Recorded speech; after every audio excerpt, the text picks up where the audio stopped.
What's happening, everybody? Welcome back to the Masculine Mastery Summit. And today I'm stoked to be joined with Aaron Abke. What's up, brother? How are you? I'm great, man, and it's great to be with you. Thanks for having me on.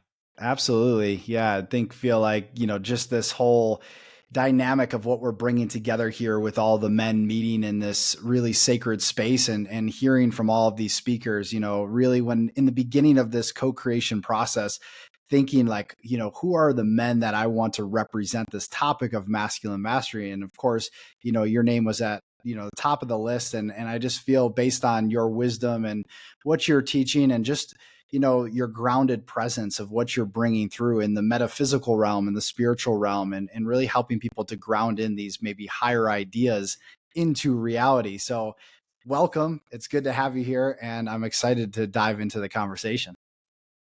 Well, So thank you so much, man. I appreciate that reflection, and I am excited for this conversation because it's one of my favorite topics to talk about. Whenever people ask me what I do for a living, like on an airplane, or I just moved into a new house, which is why I'm in this, looks like I'm in a hospital room, but it's actually my office. Talking to movers, like anyone who asks what I do, I usually say I teach metaphysics and ontology because it's just a little more relatable to what do we mean when we use this word spirituality. It can be yeah, kind of like a wide open term. So metaphysics and ontology really dials into me on what we're talking about here, which is metaphysics obviously means what's behind the physical, that causal realm, right, of the laws of the universe. And then ontology is like the study of being, or our being, our existence. What does it mean to exist, and what are the dynamics of my being? Those two things are, to me, the tickets to the freedom that we're looking for. agreed, man. And everything starts on the energetic plane, right? The physical plane is the last manifestation here. So we're having to look at sort of the bigger picture here and the energetics at play. And why don't we just dive into that? Because I think this is a beautiful way to set up the conversation. So, one, I guess, maybe just as a framework, as a way to open the space here, diving just a little bit deeper into energetics and as yeah, maybe we're relating from a gender standpoint as a male or female or whatever, but we have these dynamics at play within us. So Mhm. maybe we can just open that up to bring some groundedness and practicality to the conversation. Yeah, because I teach this 24/7, it's you can get really deep into a certain topic and forget about where most people are at in relationship to that topic. And one of the things I take for granted for sure is that, most people in the world don't really have this understanding that gender is just one expression of polarity. And we all have, whether a biological man or a biological woman, we all have the polarities of masculine, feminine within us. Really, our whole body is polarity, right? Everything runs off of this rhythmic, balanced interchange of positive, negative, masculine, feminine, yin, yang, whatever you want to call it. Everything exists in relationship. And the relationship of everything is polarity. So we have this huge gender confusion epidemic in our country, at least, because people don't understand what polarity is. And that, let's say, for example, if you are a biological man who has a very, very feminine expression, people might say, "Hey, you should be, this label or that label, or maybe you're gay, maybe you're trans." And it's like, no, that's a biological man with a very feminine expression, right? And exactly who that person is, exactly as they are, is perfect and divine. And we don't need to throw all these labels on everybody because we're all an expression of this spectrum between, let's say, masculine, feminine. We all exist somewhere on that spectrum in every capacity of what we are: our creativity, our intelligence, our articulation, our likes, our dislikes, our creativity. Everything is on that spectrum of polarity. And so, like, when you get in touch with those polarities in yourself, you learn a lot about yourself. In fact, you learn everything about yourself when you start looking through the lens of polarity. So maybe if we want to break down like the simplest way of saying what is the feminine polarity and what is the masculine polarity in the simplest way we could describe them. And there's really an infinite amount of ways we could describe them. But let's just use the analogy of mind versus heart, or thinking versus feeling. we would say that your masculine essence, and this goes for everybody, what is masculine in your energy is your thinking, your thought world, your thought life, your intellect. And what is feminine in your essence is your feeling, your heart, mind and heart, right? How do you feel about things? What is your emotional world like? And what is your relationship to your emotions? That's the feminine essence of us. So clearly everyone has an intellect and everyone feels emotions. So everyone is masculine, feminine. So again, when you understand that, all these labels that society's crazy about not only don't make sense, but you realize, oh, they're really just division tools that keep us divided and separate rather than seeing, hey, we're really all the same thing. We're really not different. We have different expressions of the same thing, but we're all this amazing balance of masculine and feminine energy. And the more you know what your unique balance is, I think the more you can tap into your unique gifts and talents. I agree, man. Yeah, and thank you for breaking that down so simply. And, I think one of the biggest things, at least from my perspective and my personal experience, and perhaps you can speak to this a little bit deeper, is that us as a society, we've been almost conditioned or programmed into a certain way of being. And that mostly has been hyper masculinity of doing, doing, doing, living from the left logical mind and not actually integrating back into the heart of the feeling space, which disconnects us from the higher realms, our intuition, and so forth. And so maybe if you want to break that down or Mhm. speak to that a little bit deeper, I think that could be helpful. Yeah, well, there's another great kind of lens we can look at metaphysics through or polarity through, which would be, you could see masculine as the part of you that takes action. So masculine is action and feminine is rest. The part of you that wants to rest, relax, do something you enjoy, um, be still, take a nap, anything that is representative of your feeling space. When we want to feel something, what do we always want to feel? Happiness, peace, rest, relaxation. That's the nature of the feminine, is that openness. And the nature of the masculine is the penetrating force to go out and do things and conquer and accomplish. And so both are good, right? Both are divine aspects of what we are. But if we get in an unbalanced relationship, that's where problems arise. So the whole narrative of like the patriarchy on planet Earth, again, these labels create enemies, right? They create targets because when we say, oh, the masculine has been in power on this planet for so long and the masculine has really subjugated the feminine and abused the feminine and controlled the feminine, masculine must be bad and feminine must be good. Seems logical to the ego. But really, it's an overbalancing of masculine. And if we try to get rid of that polarity completely, which is what society is trying to do, right? Then when we're only left with one or the other polarity, really, really big problems arise. Like let's take, because again, you've got to see metaphysics in everything, right? So let's look at like a dense urban city, which are just absolutely collapsing into these dystopian zombie nightmares, right?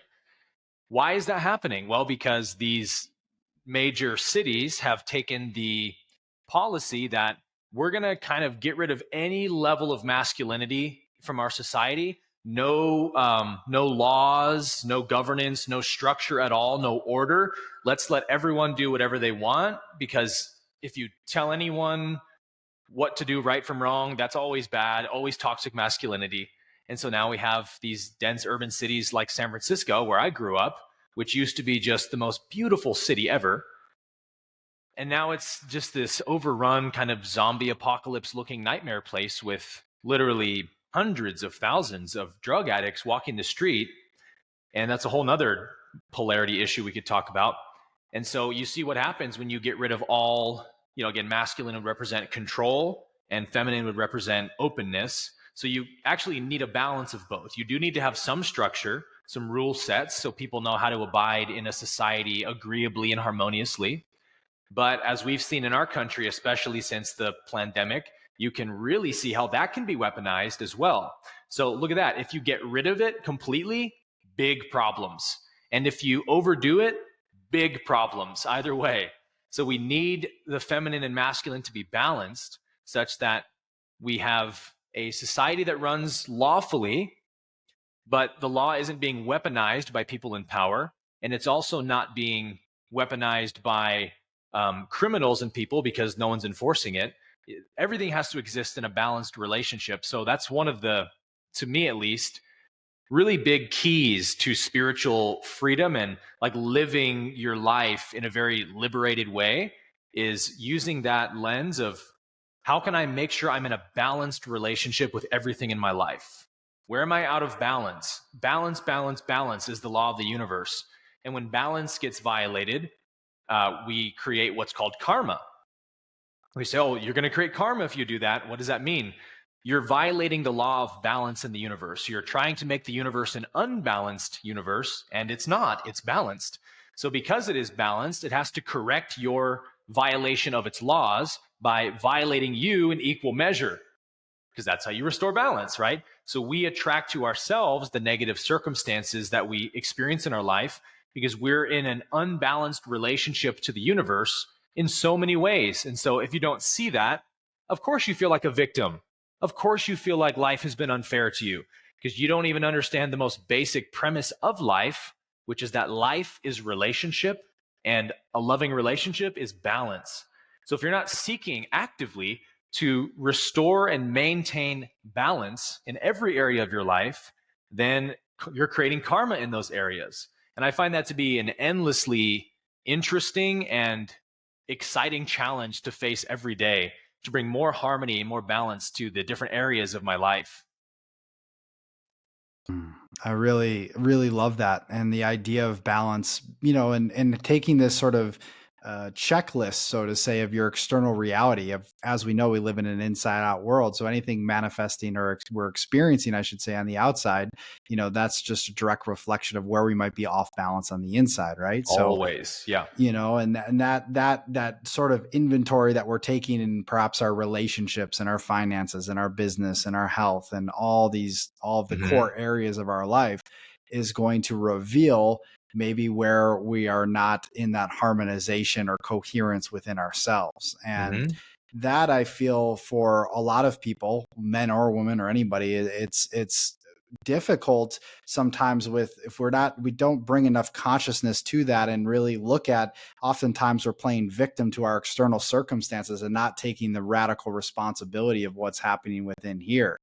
And I would say, just as an example and something to bring up to this conversation is, for me personally, and I always like to bring it back to myself and just share from a personal standpoint because people can relate to that. So, at periods of my life, I've found myself in just this hyperactive state where I'm burning out, I'm exhausted, I'm in overwhelm, Mm-hmm. and it's like shutting me down in every other area of my life. And it's like, okay, where do I need to restore balance right now? Well, it's actually incorporating more time in nature, in rest, in relaxation.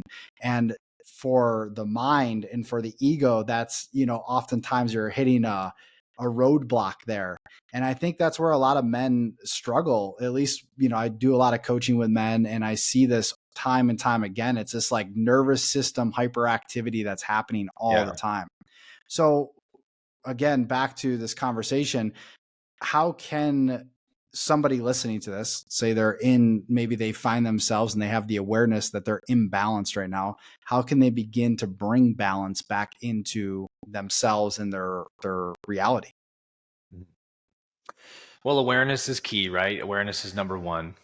But in a practical way, we could say we need to have a good balance of work and rest to show up in our life as our best self. You need equal amount of masculine and feminine because, as you said, if you're always masculine, masculine, work, work, work, grind, grind, grind, you're going to burn out and have this overwhelm of burnout. And so I like to look at the feminine or rest and relaxation as recharging my batteries so I can go to work the next day with more dynamic energy and focus and clarity and whatnot. And if you never recharge your batteries, you're showing up in your life as a flat battery every day. No wonder you feel burnt out. And so, even though for all the good that these sort of like prominent masculinity uh, teachers or philosophers like Jordan Peterson, Andrew Tate, for all the good that they're doing for men, and they're doing a lot of good, I think one thing that the really masculine focused teachers of our world miss is that you can definitely overdo the rise and grind. And a lot of them really teach like every day you got to grind your teeth to the bone to, that's what you got to do. You're a man. That's what men do.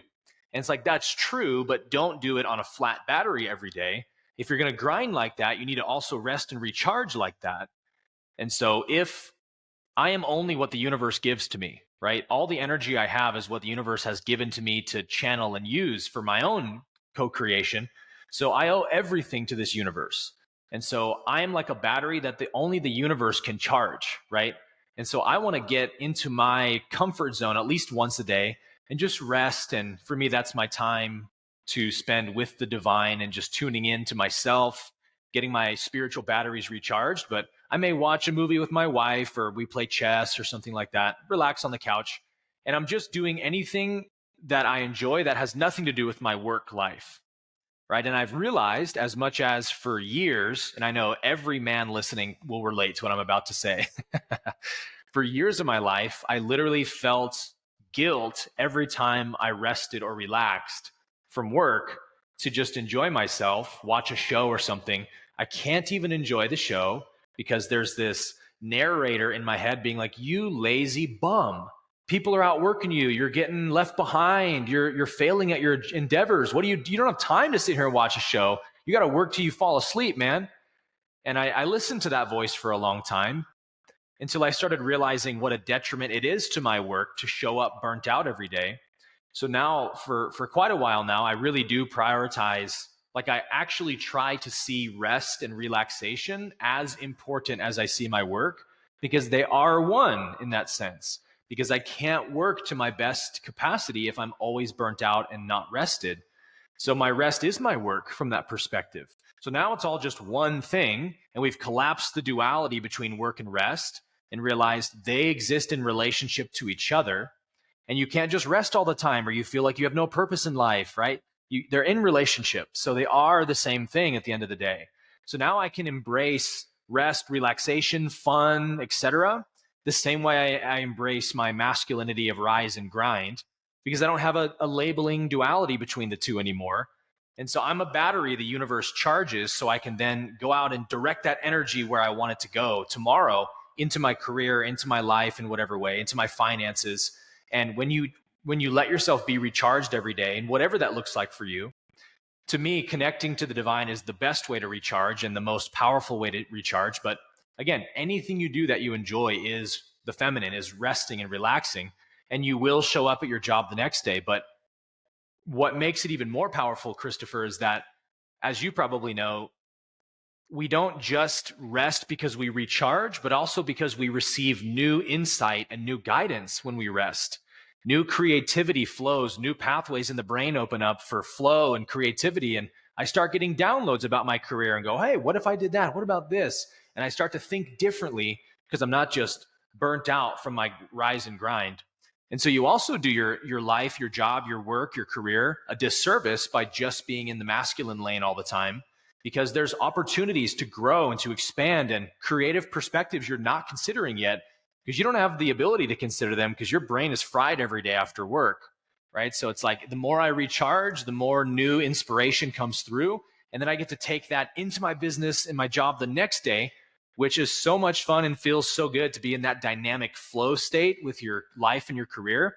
And man, everyone listening to this can tap into this part of themselves if they learn how to establish that balance between work and rest.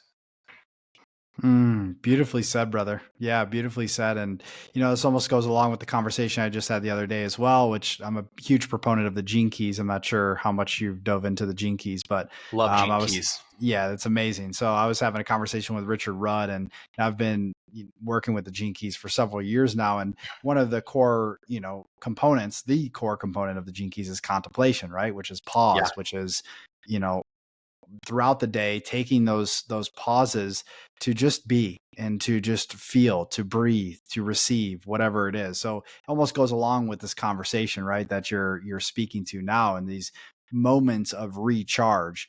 And I'm actually curious because you mentioned a couple things in here. Number one, this idea, and just to bring clarity to it from somebody that's listening to this conversation around the divine, like you said, recharging for you is like connecting to the divine. So like when you say that, for somebody listening, I might be like, okay, well, I know the divine, but like maybe there's some obscurity there. So like maybe you could bring some clarity into that space or what that means for you. I would love to. Definitely. So this is always a fun question because it's like, where do you begin when you describe what is the divine to you? So let's look at the example of the physical versus the spiritual, or the person versus the soul. This is the most well-known understanding of what spirituality means, is that we are all spiritual beings sort of wearing these physical costumes, but really we're these souls, or these spirits, these energy beings that exist beyond the body. And so one way we can actually prove that this is true to ourselves through our own direct experience is to ask yourself the question, did this person that I am, this Aaron Abke character that I think I am, did Aaron Abke create my existence? And you have to say, well, no. There was never a time where me, the person, Aaron Abke, said, you know what? I want to exist. So I'm going to make my existence. Here I go. And I created my existence somehow. And then, now I exist.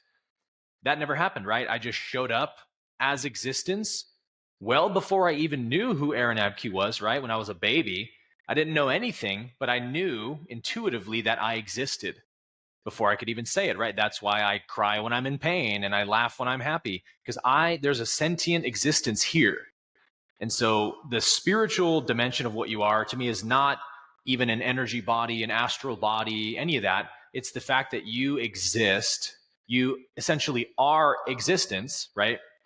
And so that's the I am feeling we all have. Anyone listening to this right now, if you doubt that you're a spiritual being, I would just ask you, do you exist? You would say, well, of course I exist. And I would say, how do you know you exist? And all you can really do to answer that question is kind of feel inside of yourself to that place in you that just knows that I exist. There's just a doubtless knowing I am. It can't be debated. And so that is the real you. That's the divine when we use that term. And I would say that dimension of yourself, that existence or that consciousness, is reality itself, right? What else could it be but reality itself? And so behind the thin veil of the person you think you are is the true being, the true essence of you, which is reality, consciousness, existence. And guess what? Reality is one. Existence is one. Consciousness is one. There aren't many, many different types of consciousness or existence. If you exist, your existence. That's it. If you are alive, you are life. Life is one. And so this is the underlying nature of the universe, is oneness or unity, because all of the universe is just the manifestation of one reality, one existence, one being, if you like to use that term. And that being could be called God if you wanted to call it that, but it could be called a lot of other things. And when you understand that dimension of yourself, that I know I exist, and that existence in me is the existence in everything, the consciousness I know as myself is the same consciousness within everything, then you have to become aware of your oneness with all that is. And anytime I use the word divinity, spirituality, those are just like little pointers to this understanding that you are an eternal being of pure consciousness. And when we talk about what is the ego, if the ego represents the person you are, and we know that the person never created its own existence, the person does not contain existence, but rather existence contains the person, then you say, okay, so the ego is the belief that I'm separate from existence. I'm separate from that one reality, my source, the essence of life, the essence of consciousness, whatever that source is. I'm not a part of that. I'm something separate from it, outside of it. And I can either worship it or I can fear it, but I'm separate from it. That's the ego, right? The belief that we're separate. And from that belief, we all live and act like we're individual separate beings. And it's good to be an individual, right? We all are a unique expression of the one reality. So you should absolutely be yourself and express your uniqueness, but while knowing that I am the same substance of all the universe. It's just one great energy, one life, one reality happening everywhere, individualizing everywhere. And that's where love is felt. That's where it's very easy to feel at peace with life. When you realize life is one, life is unified, then you understand, oh, everyone else who's making, hell on earth for each other, it's because they don't know this. They think they're separate. They think they're separate from reality. They think they're separate from the universe. They think they're separate from each other. And so, of course, they go to war and they abuse each other and they enslave each other, because that's all you could do if you lived in a universe of separation and darkness and fear. But the good news is we don't live in a universe of separation. Separation is metaphysically false in every way, and metaphysically provably false in every way. Because again, we said everything exists in relationship. And that's a fact that no one can deny. Unless somebody can point out one thing in the universe that exists in a totally isolated state, a totally separated state, go ahead and think about that for a while, and you'll always come to the conclusion, yeah, no, it's not possible that anything can exist in a vacuum. And so if we know that that's true through our experience, we would do well to obey that law of oneness and understand it and live and abide by it, which we talked about already is balance and harmony and being in a balanced relationship with everything. When you behave like that, you're in alignment with the way the universe really is, because the universe operates on balance and relationship. And so that's why I always say that love as a state of being is the only state of being we can live from where we obey every single universal law without having to think about it, right? If you want to know how to stay in total obedience to cosmic laws, just be loving in this moment and you will follow every single one of them. And the second you become unloving somewhere, you start to violate those laws, right? I love that, man. That was a beautiful riff, and also really important as well to understand, because I feel like a lot of people, and at earlier times in my life included, of feeling this resistance to the grand cosmic nature of this play that we're in, right? And the Mm-hmm. oneness that you speak of, right? And diving into the law of one and the raw materials and all of that, of course, consciousness begins to open, and then you begin to feel this connection, right? And almost with this dialogue, and we're having this conversation today, man, like everybody that I'm interacting with in these spaces and all other spaces, it's feeling this dynamic energy of flow that's happening, that yes, I am an individual, you are an individual, but there's this dynamic flow that's happening between us, and through that we're creating, right? And all of that. And so I really appreciate that sort of deep dive into oneness. Now, I guess as maybe a transition, and to even go a little bit deeper than this, I feel, and again, I'm stating from personal experience, at times there's this resistance, there's this control mechanism, there's this fear of the ego to not let go into all of this and all of the grand nature of the oneness that you speak of. And so if somebody is struggling within the state of the ego where there's the grip is so tight, what would be something you would say to that, and to help people to maybe, I guess, for lack of better terms, surrender or let go into the love, into what's here, what's all around us? Yeah, so many ways we could answer this question, but let's just stick on the kind of vein we're in talking about ego as the belief in separation. If you understand that that's really what ego is, and every thought that my mind creates that dictates my actions as a separate individual, meaning when I'm selfish, when I'm prideful, when I'm arrogant, when I get angry at others, when I judge people, anything that I'll give this framework. Ego's version of relationship is taking and keeping. Whereas the divine relationship in the universe, the balanced relationship, is giving and receiving. So love is giving and receiving.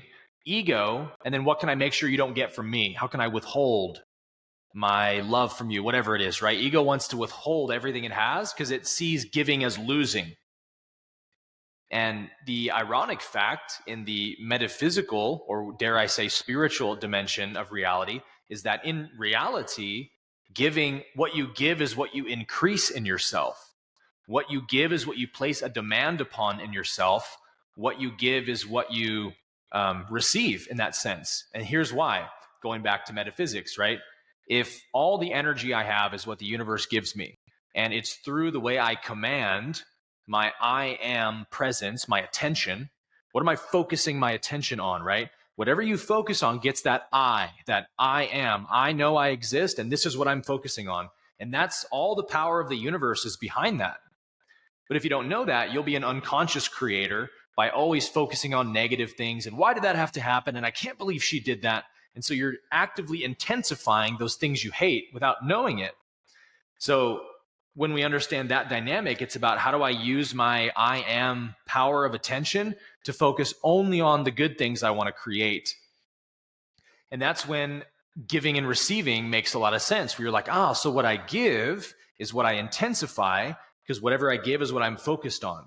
So as I bless somebody else, if I do an act of kindness or service for someone, what I'm actually doing is intensifying the gift of whatever feeling it is that I'm giving to this person. So if this person receives joy from my service, it's like if you're actually serving someone, what's the whole point of serving someone? It's to see them be happy. It's to see them be blessed. Because why? You receive that, right?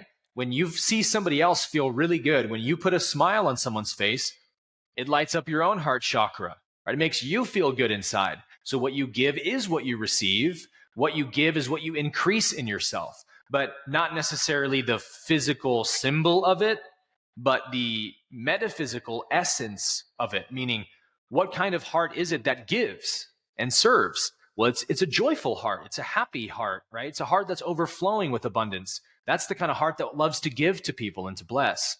Selfish people hate to give, right? They keep everything to themselves. So if you give, bless, serve others, eventually you're going to be so full of the joy and the happiness that you're giving away that you come to understand that I'm in loving relationship with everything. And so if I just start giving what I have to give everywhere, in every relationship, in every aspect of my life, let me just give the best that I have to give, because what I give is what I increase within myself. And we call this law of attraction and stuff like that, but it's just that metaphysical law of balance. And so when I give and receive simultaneously, we could say I am raising my frequency, right? As I serve and bless others, I'm raising my frequency, because again, that quality in myself is also intensifying. And likewise, when I take from people, when I try to withhold love from people, I intensify my negative qualities and I lower my frequency in that way. So in my different programs and to my students, this is the one framework we use the most is notice where you're in giving and receiving versus taking and keeping. It's such an easy framework to apply, right? In any relationship, in any situation, if there's a bit of a conflict that happens, run that memory back of what just happened and asking the question, where was I taking and where was I withholding in that interaction just now? And then boom, there it is. Easy to see once you use that lens. Oh yeah, I was definitely coming from a selfish place. I can see that.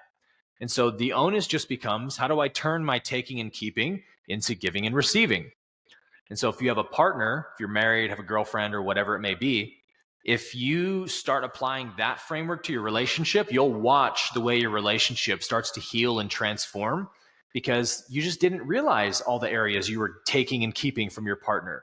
I want you to approve of me, agree with me, whatever it is, these little things in conversation and whatnot actually really add up, because we are continually contracting our own energy when we're trying to take and keep from people. And we expand our energy by giving and receiving with others. So in a truly loving relationship, in a truly loving partnership, even in a conversation, you say what you want to say and then you become silent and you listen. There's that giving and receiving. If all you do is steamroll your partner and never let her talk, you're just taking and keeping, right? You want her to listen to you, but you never want to listen to her. So there's going to be an imbalance there and a conflict will arise. So no matter what area you apply this to in your relationships or your finances or anything, it's just like a whole world of data and information opens up to you that you just weren't seeing before. And to me, it's just a matter of seeing it, right? As soon as you really see something, the change starts happening right away.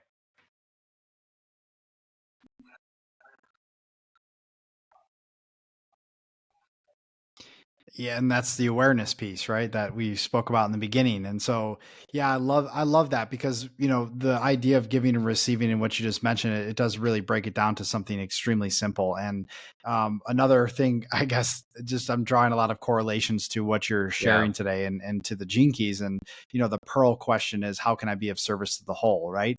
And, you know, as it explains is, okay, well, if I'm of Yeah. service to the whole, I'm also service to self because it's reciprocating energy. As I'm serving, as I'm giving, I'm receiving, Yeah, I right? love So that, it's sign man. of And that in addition same. to I just that, wanted to tie that just back in like because to it live really from a goes in state of well with giving and what you're just receiving, what saying does there. that mean? To me, we can say that giving represents being who you are authentically, you know, giving the best of you to the universe, not hiding yourself, not withholding yourself Mm. by being insecure, but like shining your light, whatever your light is. Be yourself, right? Find out who you are and be that person to the fullest. That's your giving. And then what is your receiving? Your receiving is receiving this moment exactly as it is, right? Do you accept reality right now? Are you receiving reality right now? Or are you fighting reality right now? Are you in resistance? Are you complaining, et cetera, et cetera? Then you're not in a loving relationship with life. So there's another key spiritual principle that if anyone listening has been studying spirituality for any length of time, you've heard this from the beginning, right? Don't resist life, accept life. No matter how life arises, no matter how big the challenge is, the, the answer and the solution and the remedy is always in accepting it and then responding in accordance to it, right? Just understand what's happening in the moment with full acceptance. And then how can I be of service to this moment? How can I help? What can I do? When we're in resistance to life, we're definitely not asking those questions. We're definitely not serving. We're definitely not blessing when we're in resistance to life. So there's your giving and receiving, right? Just as your state of being in general.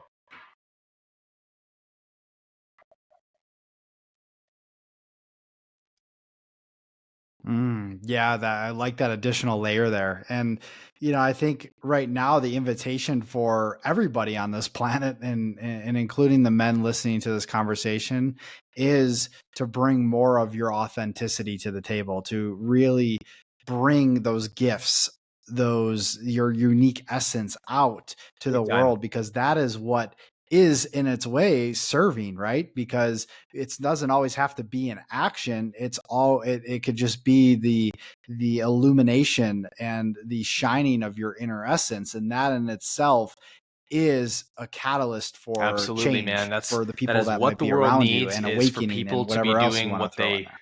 love to do, to be producing value through their passion. That's what will heal the world. Because why are most people unhappy? Because they're working a job they hate. They're not doing what they wish they could be doing. And the only reason for that, sadly, is just a really intense kind of victim mentality or lack mentality that, well, I can't succeed at what I love to do, or that's just not realistic for me to think about doing that. Those are the only reasons we don't absolutely thrive in our passions, because man, passion is the most powerful force in the universe. And if you unleash it in any direction, I mean, there's your I am attention, right? What are you passionate about?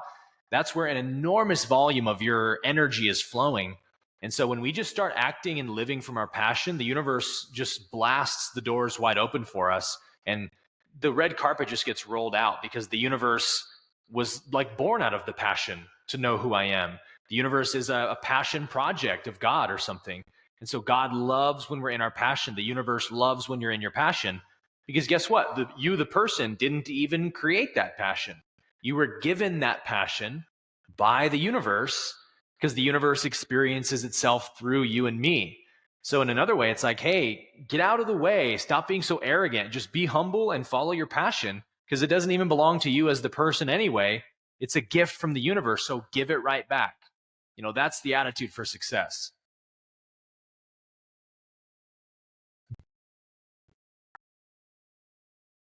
Yes, brother. Yes. I love that. And I don't know who said this. It might have been Bashar, but it was like something along the lines of like excitement is the guidepost of the soul, right? And that's for me what I always like daily live by. What am I most excited about and about in this moment? And how can I bring that to the table? And some days it might not just that passion may not be there. I might just want to rest. But in those moments where I feel that passion, I feel that excitement, towards whatever I'm creating or whatever it is in my life, it's like that is where you feel that energy you're talking about. Yeah, And, dude. and just the And way what's great you is got we live fired in up this by day and saying age that, now like where it's I feel that never so been much, man. So easier thank you. to pursue your passion than right now. I mean, like literally anything that lights you up, the universe will find a way For to make you sure. successful at that. And that's what creates a happy world where everyone's working for each other, because now we're all filled up because we're all doing what we love to do. So I don't need to take from my neighbor anymore and get jealous of my neighbor. That stuff really goes away when we're actually happy in the lives that we're living. And then I think from like an economic standpoint, the economy would flourish like we can't even conceive of if it was full of people doing what they love to do. Think about the value that is produced from someone who's passionate about what they do. The best steaks are made by people who are passionate about cooking steak, right? You want to go to that restaurant where they have the best chefs who've been studying this craft their whole life. Everywhere you look, anything that is successful, truly successful, was originally born from somebody's passion. And these days, corporate monopolies buy businesses out and they get corrupted. But like the original success at any point belonged to somebody who was following what they were excited about. So your excitement, your inspiration is the breadcrumb trail. The universe is leaving you each and every day to say, hey, you have an amazing destiny ready to be actualized and realized, but you just got to follow these breadcrumb trails, because you'll never conceive of what it is. You can't preconceive of what your destiny will look like. I certainly had no shot of predicting I'd be here today. I thought I was going to be a musician or something, right? And now I'm doing something I'm infinitely more passionate about than I ever was about music. How could me at 17 have known that when I thought music was my life? I couldn't, right? So we have to trust our excitement and just continue to follow it like the golden goose. And eventually, our destiny starts to take shape in our life. And I mean, I literally have a friend who like just loves to draw cartoons. And every teacher in this kid's life told him, doodling on his homework in school, like, stop drawing those cartoons, man. You're never going to be successful drawing cartoons, and do your math homework. And he just loved to draw cartoons. And then, wouldn't you know it, YouTube rolls around 2010, and he starts just filming himself drawing his cartoons. And then, today he has this massive YouTube channel and makes 6 figures a month from it, doing what he loves to do, drawing cartoons. So tell me you can't be successful at what you love.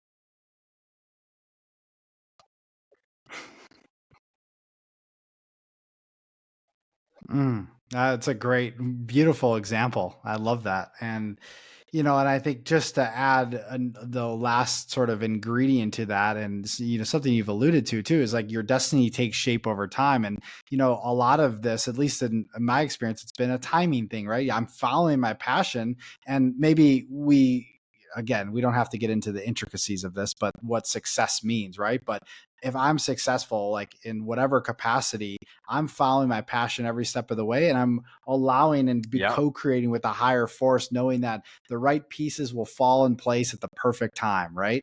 And it just all informs itself. But that passion as that guidepost is the key to 100%, getting man. step by The step, passion you breath by feel for breath to anything is wherever it like is the your only destiny lies. glimpse behind the veil of like what reality is bringing through next, is it will definitely have something to do with what you're freaking lit up about right Mm. now. You don't know how it will take shape, but you know that it will take shape. The the the I am power in you is invincible. Whatever you focus it upon and sustain your focus upon will manifest into reality. And the only reason it doesn't for anybody is because you don't focus on it long enough, because you have too many doubts, you don't think you're worthy, you think you're lacking. So your mind keeps wandering back to doubting thoughts. And so you're not focusing long enough on what you want to create it. Because look, if we have a dead broke person who all of a sudden has this huge inspiration, I want to be a billionaire. Let's say like a broke guy becomes really obsessed with Elon Musk and starts studying his life and gets really inspired and is like, I want to be like Elon. I want to be a billionaire someday. Well, we have dead broke and billionaire, right? On those kind of like parallel timelines. It may take the dead broke person seemingly a lot of time to shift through all those parallel realities and arrive at the version of him that's a billionaire, because there's a lot longer of a distance metaphysically to go versus a millionaire who wants to be a billionaire. In almost every case, unless somebody wins the lottery, which happens every so often, in almost every case, the millionaire will be able to shift into the reality of itself that's a billionaire much quicker than a dead broke person. But both the dead broke person and the millionaire have an equal 100% chance of becoming a billionaire if that's what they truly desire. How? Through their sustained focus. Can you be in love with it enough to maintain your focus on it? If you can't maintain your focus on something for very long, do you really love it that much? If you always think about other women, do you really love your partner that much? No, because when you first met your partner, were you thinking about other women? You were head over heels obsessed with this woman, right? All you could think about every day was her. And over time, you lost that love and your mind starts wandering to other women. So that's what we do with our desires as well. If we don't feel worthy of them, we feel like we're a victim to life or any negative thinking at all, we'll take our attention away from what we love. And that's the part of us that thinks that there's some kind of value in being a victim. We have to see through that and realize there is no value whatsoever in saying, look at me, everyone, poor me, right? Don't I have it harder than everyone? Don't you all feel bad for me? Zero value whatsoever. All you're doing is attacking and hurting yourself. Why? Because you're intensifying your victimhood by focusing on it. So it's this no nonsense, like no one's guilty, there's no one wrong for my bad miscreations in my past life. It was just a mistake. All I got to do now, shift my attention away from those mistakes onto what I want. So you can sustain your attention each and every day on what you love, what you desire to manifest. It is impossible that it won't manifest. The universe itself would have to pass away for your manifestation not to produce, because you are abiding by unbreakable universal laws, right? The I am attention creates whatever it focuses upon. So the only question is, can you sustain your focus on what you desire long enough to see it manifested?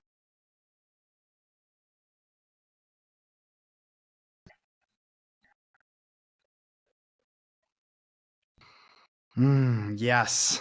Yes. And thank you for expanding upon what I brought to the table there. So, and I love that because, for me and what I perceive, at least in just this 3D realm of putting sustained focus and discipline into a vision, into a passion, right? Let's say for me, it's been breathwork, right? I have a breathwork company and it's been Amazing, 3 years. And now we just had this big explosion. We've had a partnership deal. We've had an investor, right? So it's like, at times it might just be like, it feels like just a step-by-step process. Like, wow, is like anything ever going to happen from this?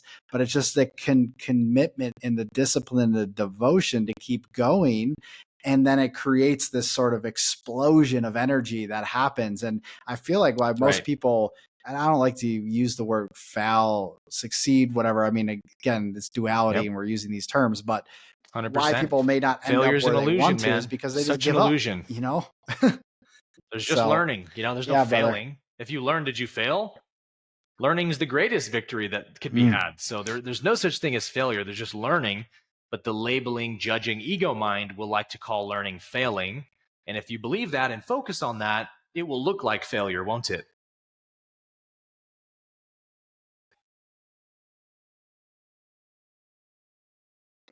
For sure, man. Yeah. No, I love that Allergy distinguishation. season, I can't even speak today, man. It's been a tough day of speaking, but I think we got through this conversation pretty good. It's allergy season. My head is clouded.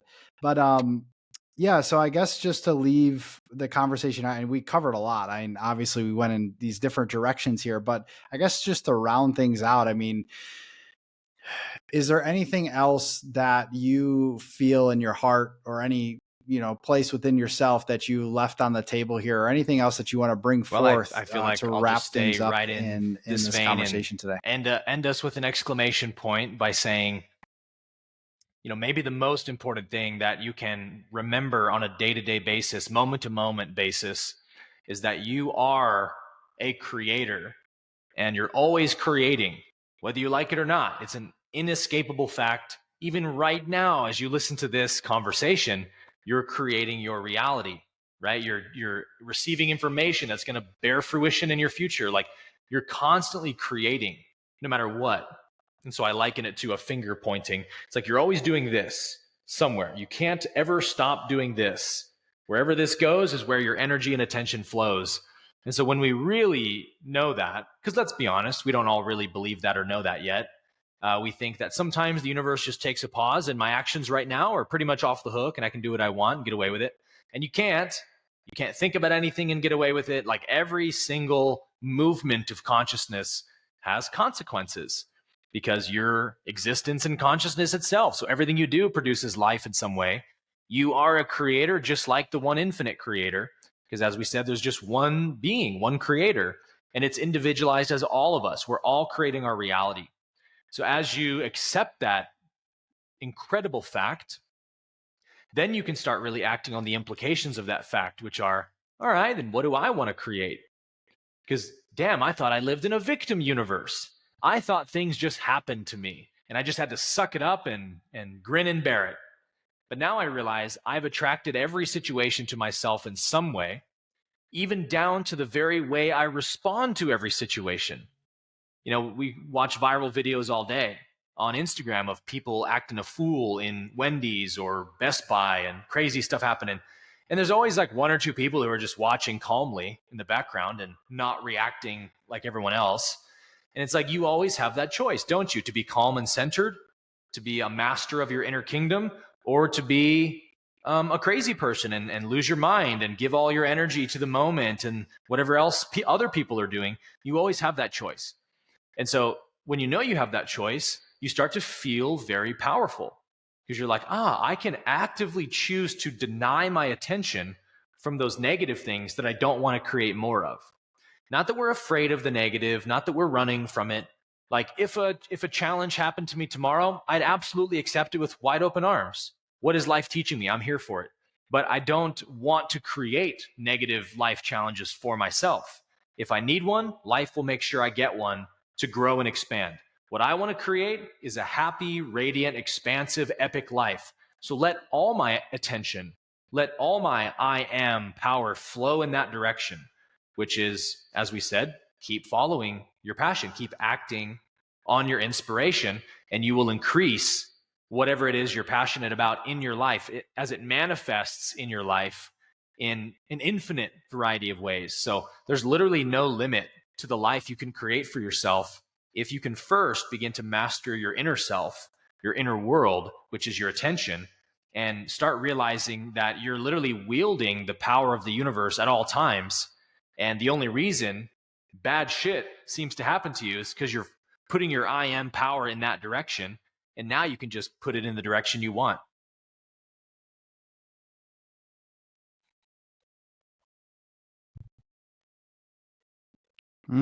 Yes. What a powerful way to end it, man. I really love this conversation today. Really epic drop in, brother. Thank you for everything. And I guess just to plug yourself, courses, programs you're doing, anything you want to share that's relevant, to someone Well, listening you if they can find want me to take on this work deeper youtube.com and slash become that Aaron conscious Abke. creator That's of where their you'll life. probably find the most of my available content on the internet, and at Aaron Abke on Instagram.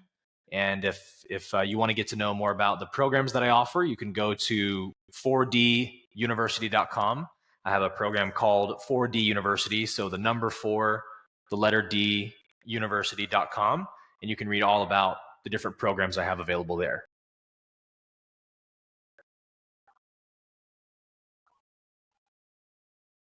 Beautiful. Yeah. Yeah. I want to encourage anybody listening to this, and I'll link all that, definitely check out your work and what you're up to. And I feel like Thank you you as give well, a man. ton It's of been a value pleasure. in all of your content. So I think a lot of people can really benefit from that. So thank you, brother. Yeah, you too. All right.